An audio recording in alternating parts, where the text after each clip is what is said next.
rather privileged to have this opportunity to engage with each of us, diasporans. We share a familiar story about sort of leaving Ghana, in my case, in the 80s, and not necessarily knowing when one was going to return. And then, 10 years and beyond, it becomes imperative that you have to go back. And what do you do to make a difference? Because you've had success away from home, and you want to put something back. And that is the story of what my wife and I did. And we focused in on education because that was one area where you knew, instead of becoming either a public figure, a politician, or some other form of influential figure, you could invest in the next generation and be sure that if you did it properly, you could be guaranteed of the next successful presidents, leaders of industry, all sorts of global figures. So East Airport started, the idea started in 95, but didn't really take off till 2002. And this was primarily because we had to fund it. This was something that could only be possible because no bank was prepared to look at an application based on what experience and whatnot. So it became obvious that we had to pay for this. And that is what we did. And the journey has been very interesting, to say the least, and still remains very interesting. But the success has justified the belief. And in terms of what we have achieved from 2002 without a track record, and the success we're having with the children, running the Cambridge board, because our focus was to look at Ghanaians returning to Ghana and what do they do when you have children with you.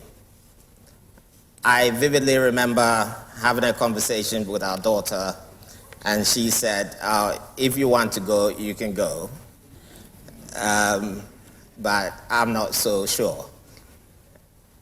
And of course, knowing that in terms of school, at the time, where she was going to attend school and all the rest of it, it was difficult to tell her that there are options and your school will not be affected.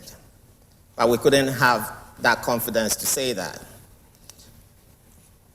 16 years on, I'm sure that conversation would have gone differently. And she would have been convinced because the evidence definitely is there. Running at the international board curriculum in Ghana means you have the comfort of people having the same benefits. So it's bringing international to local. Some of the parents who come to the school would often have found out about the school from as far places as India. I mean, I've had conversations, people have turned up, and they said, the company that recruited me said that we can have a place for our kids in the school.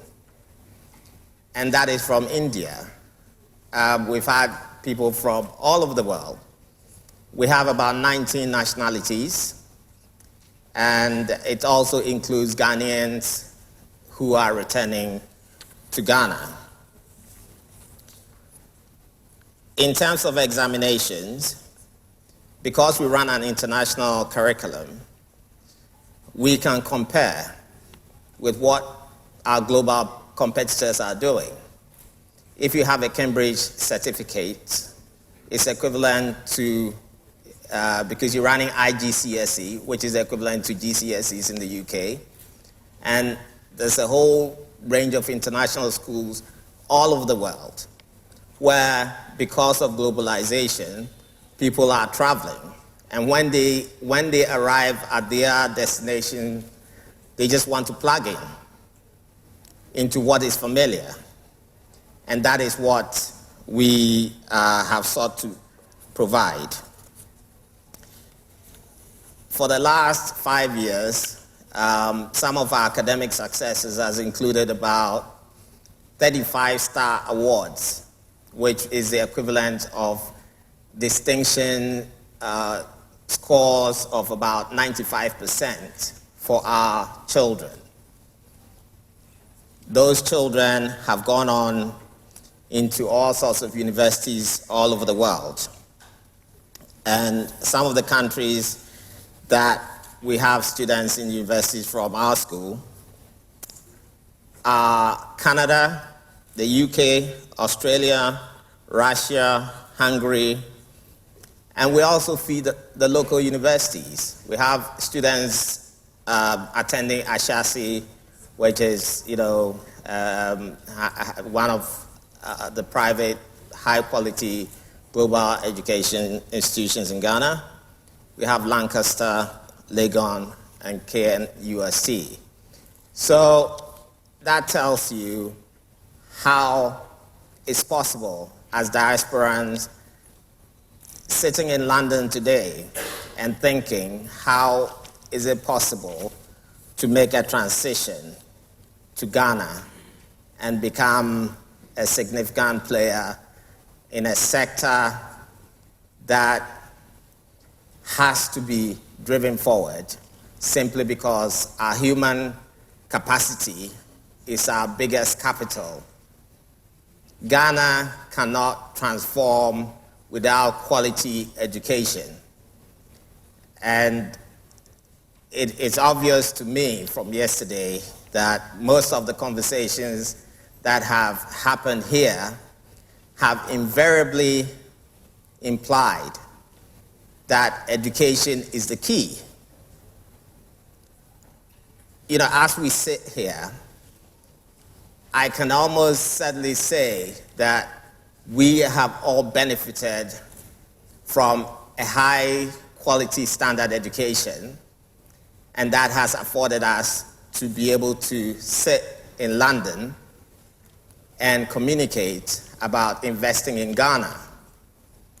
So we need to give the same opportunities to the next generation, and there are so many ways we can do that. I've met a few people who've said, we want an idea of how to go about it, what are the pathways, and various uncertainties. The uncertainties do not go away, but the important issue is knowing that you have a product, you have an idea, and you are prepared to do what it takes to make it happen. And that includes investing your resources, investing your time, and critically developing partnerships with people in Ghana. I don't think we could have achieved the success we've had if we did not team up with people in Ghana. As a school, we're predominantly a Ghanaian staff, trained in Ghana, delivering a global product. Their commitment to excellence, which happens to be our school motto, is without question. They're Ghanaians delivering. Why do they deliver? Because they have direction. The ethos of the organization requires them to understand that you have to apply yourself in a particular way. And they do it, and the results speak for themselves. You cannot question results that have been superintended by an external examination. So that is key in terms of developing partnerships with Ghanaians living in Ghana, partnerships with people living abroad. There are challenges. There's no doubt that finance is one of them. And in spite of what the banks often want us to believe, the interest rates are exorbitant. It's difficult to do business when you're being charged an interest rate of 26%. But you have to find a way. It doesn't, just because that is the interest rate, that is not the end of the conversation. You shouldn't pack up and leave and say, I cannot do it. There's always a way that would make it possible, and it is doable. Ultimately, only Ghanaians can develop Ghana. And if we don't do it, who is going to do it? If you walk away, who is going to be there?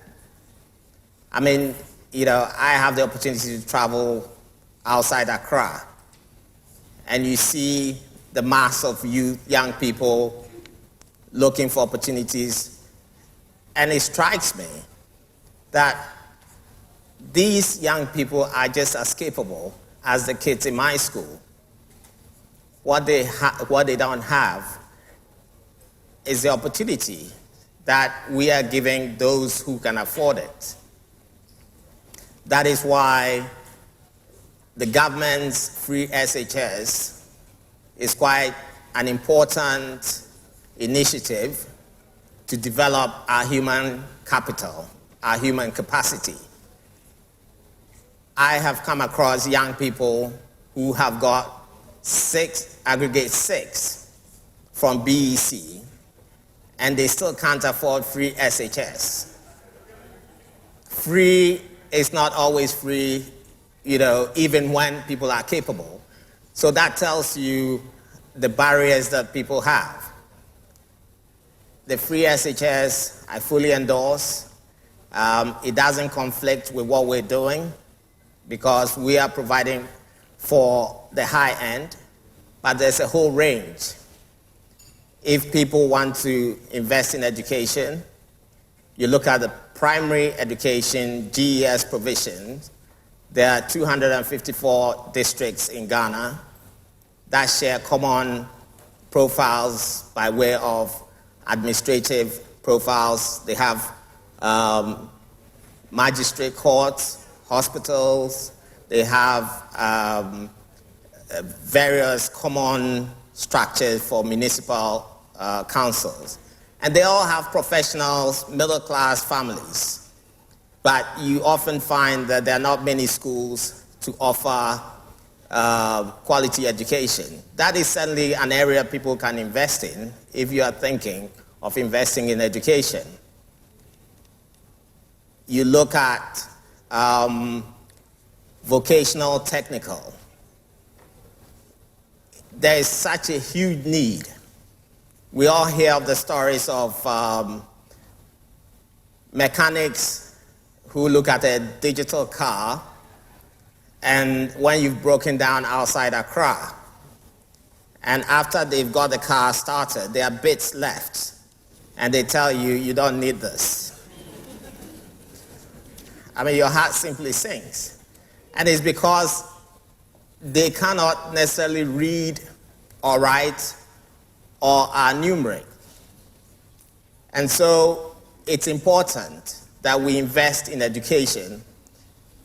It doesn't require everybody going to university, but it certainly requires that the basic numeracy, literacy levels are right across the board. I've heard people disagree with implementing SHS, free SHS, and this is what I say to them. Just think about it. if somebody in rural Ghana, because of a lack of education, decides to embark on farming, and they pick an agro product that they understand helps, enhances a product or their farm, and they can't read, they don't understand how to mix it, and they put it on the plants. And you living in Accra end up eating it at the wrong mix. Can we begin to see how devastating that could be? So education is critical. The same thing goes for all the horror stories about, carpenters not being able to measure accurately, masons building crooked walls. We all know them. So that is education, and it's important that we emphasize implementing quality education, and this is where diasporans can come in and assist. And we have done our bit, and I'm sure people are keen to do theirs as well. Thank you.